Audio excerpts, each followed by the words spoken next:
തടിയിൽ തീർത്ത യേശുക്രിസ്തുവിന്റെ അന്ത്യ അത്താഴ ശില്പമൊരുക്കി ശ്രദ്ധ നേടിയിരിക്കുകയാണ് കോതമംഗലം സ്വദേശിയായ യുവ കലാകാരൻ. ഒരു റിപ്പോർട്ട് നോക്കാം. മികച്ച VFX മൂവിക്കുള്ള ഓസ്കാർ അവാർഡ് നേടിയ ടെനന്റ്, ഡ്യൂൺ ഉൾപ്പെടെ ഏകദേശം 22 ചിത്രങ്ങളിൽ 3D ആർട്ടിസ്റ്റായി ജോലി ചെയ്ത കോതമംഗലം വരപ്പട്ടി സ്വദേശി ജിനുവിന്റെ തേക്ക് തടിയിൽ തീർത്ത ലാസ്റ്റ് സപ്പർ ഇന്ന് super ഹിറ്റാണ്. Godzilla, Black Panther, tenant, Dune തുടങ്ങിയ അതിപ്രശസ്ത ഹോളിവുഡ് സിനിമകളിലെ മലയാളി സാന്നിധ്യത്തെക്കുറിച്ച് അധികമാർക്കും അറിയില്ല എന്നതാണ് സത്യം.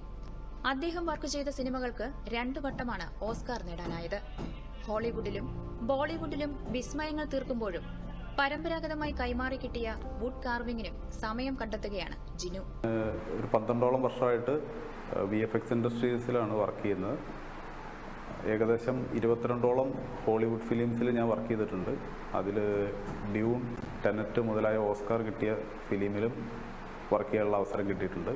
ഇത് ഞാൻ എൻ്റെ ഫ്രീ ടൈമിൽ വർക്ക് ചെയ്ത ഒരു ലാസ്റ്റ് സപ്പർ എന്ന് പറഞ്ഞ വുഡ് കാർവിംഗ് ആണ്.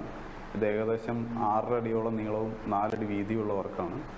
അത് 2.5 വർഷത്തോളം എടുത്ത് ചെയ്ത വർക്കാണ്. ഇതിൽ നമ്മൾ മെയിനായിട്ട് ഫോക്കസ് ചെയ്തിരിക്കുന്നത് ഇതിൻ്റെ ഫേഷ്യൽ എക്സ്പ്രഷൻ, അനാട്ടമിക്കൽ ഡീറ്റെയിൽ, പിന്നെ ക്ലോത്തിൻ്റെ റിങ്കിൾസ്, ഈ 3 ഏരിയകളാണ് നമ്മൾ മെയിനായിട്ട് ഫോക്കസ് ചെയ്തിരിക്കുന്നത്. 2012 മുതൽ VFX ഇൻഡസ്ട്രിയിൽ 3D മോഡലിംഗ് ആർട്ടിസ്റ്റായി വർക്ക് ചെയ്യുന്ന ജിനു ഇപ്പോൾ ഡെൻമാർക്ക് ബേസ്ഡ് കമ്പനിയിൽ ലീഡ് ക്യാരക്ടർ മോഡലറായി വർക്ക് ചെയ്യുകയാണ്.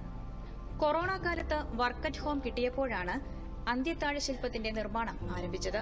ഫിലിപ്പ് ദേ ഷാംപേൻ എന്ന ഫ്രഞ്ച് ആർട്ടിസ്റ്റ് വരച്ച ലാസ്റ്റ് സപ്പർ അടിസ്ഥാനമാക്കിയാണ് 6.5 അടി നീളവും 4 അടി വീതിയുമുള്ള മനോഹര കലാരൂപം 2.5 വർഷം കൊണ്ട് പൂർത്തിയാക്കിയത്. യേശുക്രിസ്തുവിന്റെയും ശിഷ്യന്മാരുടെയുമെല്ലാം മുഖഭാവങ്ങളും വേഷവിധാനങ്ങളും ശരീരഭാഷയുമെല്ലാം അതീവ കൃത്യതയോടെയാണ് ജീവൻ തുടിക്കുന്ന ഈ മനോഹര ശില്പത്തിൽ ജിനു സന്നിവേശിപ്പിച്ചിരിക്കുന്നത്. DD news, Ernakulam.